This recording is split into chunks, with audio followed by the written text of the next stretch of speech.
سب دیکھنے اور سننے والوں کی خدمت میں محبت بھرا سلام۔ عرفان احمد خان صاحب ہمارے ساتھ ہیں 9 مئی جی آج، اور وہاں پہ سوشل میڈیا پہ ایسی ایسی تصویریں لگائی ہوئی ہیں، کئی جگہ تو شرم آتی ہے دیکھ کے۔ کوئی کہہ رہا ہے عرس منایا جا رہا ہے، کوئی وہاں پہ گالیاں نکال رہا ہے، اور اس عرصہ میں پاکستان کہاں پہنچا، جس طرح کے حالات پاکستان میں بنے۔ خاصا تھوڑا سا بتائیں گے کہ آج کا دن جو ہے، کیونکہ ابھی تک کسی کو یہ پتہ نہیں کہ جو کچھ بھی 9 مئی کو ہوا وہ کروایا کس نے، کون ذمہ دار تھا، اور اس کا ملک کو کیا نقصان ہوا، سیاسی نقصان کیا ہوا، سماجی کیا نقصان ہوا، معاشرے کا جو آپ نے دیکھا بیڑا گرک ہوا۔ تو بتائیے ہمارے دیکھنے والوں کو، اس کے بعد انٹرنیشنل آدمی بات چیت کرتے ہیں۔ 9 مئی تحریک انصاف کی نے جسے کہتے ہیں اپنی قبر آپ کو دی ہے، اور اس کو اس طریقے سے نہ تحریک انصاف نے حالات کا جائزہ لیا کہ جو غلطی ان سے ہو گئی تھی۔ سیاست اپنی جگہ ہے، سیاست میں اختلاف بھی ہوتا ہے، لیکن یہ کہ ملک کی جو انسٹالیشنز ہیں ان کے اوپر حملہ آور ہوا جائے، اپنے ہی ملک کے اندر تباہی پھیری جائے اپنے سرکاری اداروں کو، یا جو ملٹری کے انسٹالیشنز ہیں ان کے اوپر حملے کیے جائیں، یہ اقدام کسی طرح نہیں پسند، مطلب کوئی بھی اس کو پسند نہیں کرے گا، نہ کوئی اس کی اجازت دے گا آپ کو۔ آپ احتجاج کریں، احتجاج کے 100 دوسرے طریق ہیں، لیکن یہ تو آپ نہیں کر سکتے کہ جی آپ یہ کہتے ہیں کہ جی کیونکہ ہمارے خلاف، یہ آپ کی رائے ہے کہ ہماری پارٹی کے خلاف جو ہے وہ ملٹری جو اسٹیبلشمنٹ ہے وہ ہمارے خلاف ہو گئی ہے، اسٹیبلشمنٹ ہمیں ہمارے نیچے زمین کھرکا رہی ہے، یہ ہمیں اسٹیبلش نہیں ہونے دے رہی، تو اس کا یہ مطلب تو نہیں کہ آپ ان کے جا کر حملہ شروع کر دیں۔ اگر جو غلطی ہو گئی تھی تحریک انصاف سے، اگر اس کو ٹھنڈے دل کے ساتھ اسی غلطی کو تسلیم کر لیتے اور اس کے لیے نیا راستہ تلاش کر دیتے کہ ہاں جی اس غلطی کا متبادل، یا ہم اس کو کس طرح اس غلطی کو دھو سکتے ہیں، تو زیادہ بہتر تھا۔ اب دیکھ لیں کہ جتنے سال 2 سال گزرنے کے باوجود بھی انہوں نے کیا حاصل کیا، سوائے اس کے کہ جو ان کے لیے زمین مزید تنگ ہوتی گئی، ان کی جو قیادت ہے، تو پاکستان کا جو سسٹم ایسا ہے کہ قائد کے بغیر کوئی سیاسی پارٹی آگے نہیں چلتی۔ اگر قائد اندر ہو گیا، 4 دن لوگوں نے یقیناً مظاہرے کیے، لیکن اس کے بعد آج کون باہر نکلنے کے لیے، کوئی بھی باہر نکلنے کے لیے تیار نہیں ہے عمران خان کے لیے۔ تو اس لیے جو غلطی ان سے ہوئی تھی اس کو ابھی بھی ان کے پاس وقت ہے کہ اس کو مل کر، جو اصل میں تحریک انصاف کی قیادت جو سیکنڈ درجے کی قیادت ہے، جو اصل قائد ہے اس کے بعد کی جو قیادت ہے، وہ آپس میں کافی بٹی ہوئی ہے، ان میں کوئی ایکا نہیں ہے، کوئی ایک دوسرے کے ساتھ کہ بھئی جن مشکل حالات میں پھنسے ہوئے ہیں ان کو ایک ساتھ مل کر نکلنے کی کوشش نہیں کرتے، ہر بندہ ایک اپنی علیحدہ رائے رکھتا ہے اور اس کے اوپر مزید ہے۔ اس لیے وہ حالات جو ہیں وہ تحریک انصاف کے لیے دن بدن جو ہے وہ سخت ہو رہے ہیں، اور ان میں بعض ان کی سیاسی پارٹیوں کے جو مخلص کارکن تھے وہ بیچارے پسکے ہیں، جس طرح وہ ڈاکٹر راشدہ کیا نام ان کا تھا، پنجاب جو وزیر صحت تھی، تو اس بڑی عمر کے اندر بھی ان کو جیل مطلب دھکے کھانے پڑ رہے ہیں۔ تو بہرحال پارٹی نے جو نقصان اٹھایا ہے اس کے لیے ابھی ان کے پاس وقت ہے کہ کوئی ایسی راہ نکال لیں، ضد چھوڑ دیں، اور جس طرح کے جو برا وقت نون لیگ پر آیا، جو برا وقت پیپلز پارٹی پر آیا،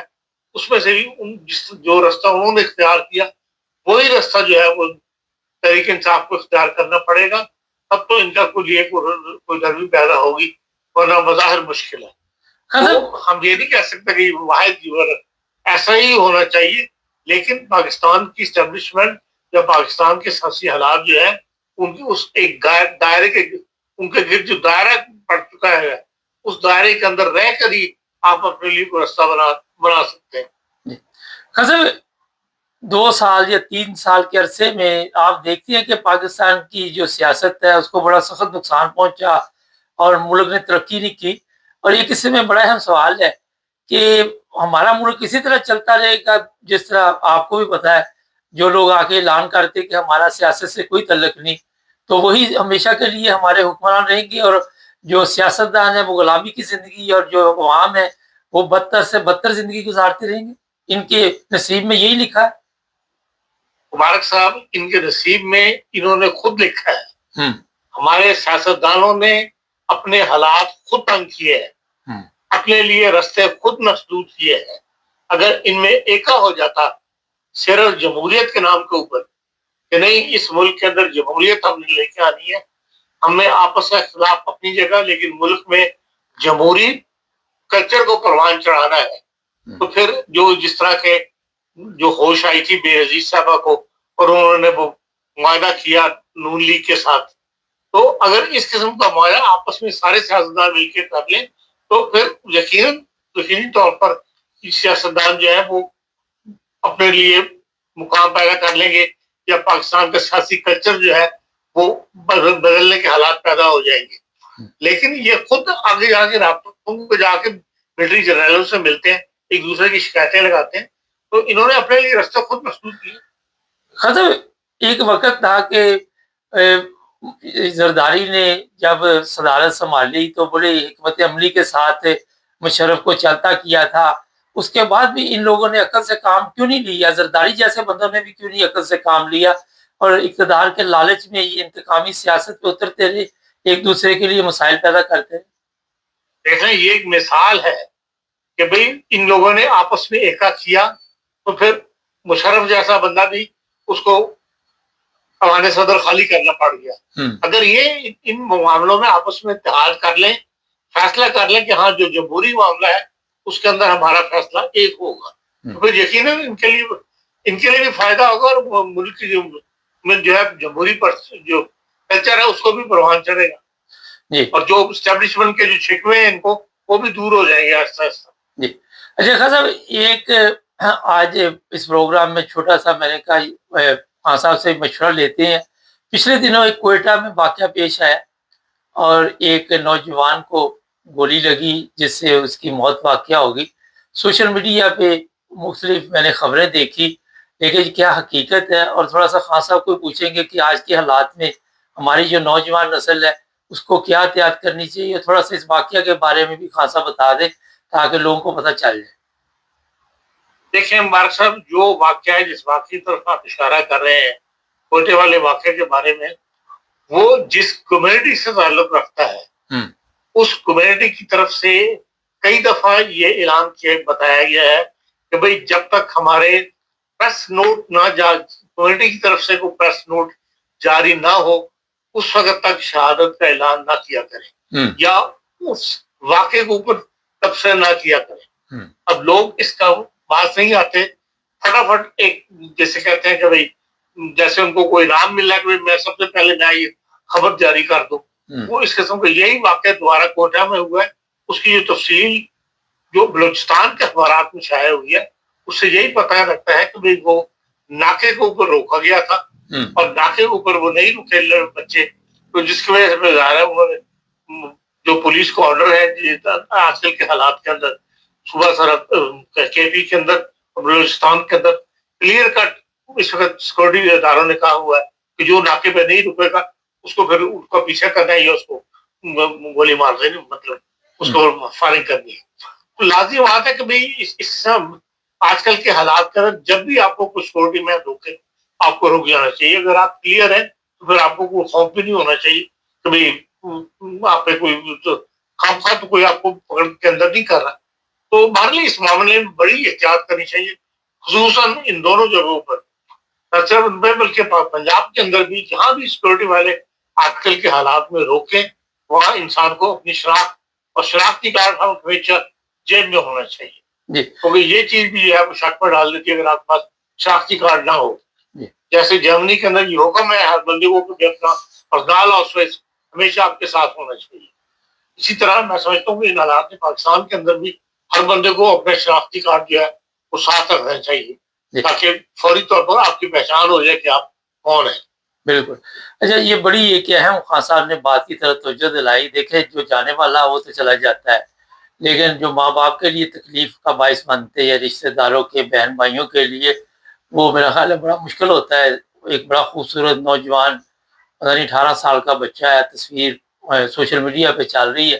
تو بڑی احتیاط کریں اور ہر چیز کو مذہبی رنگ نہ دیں.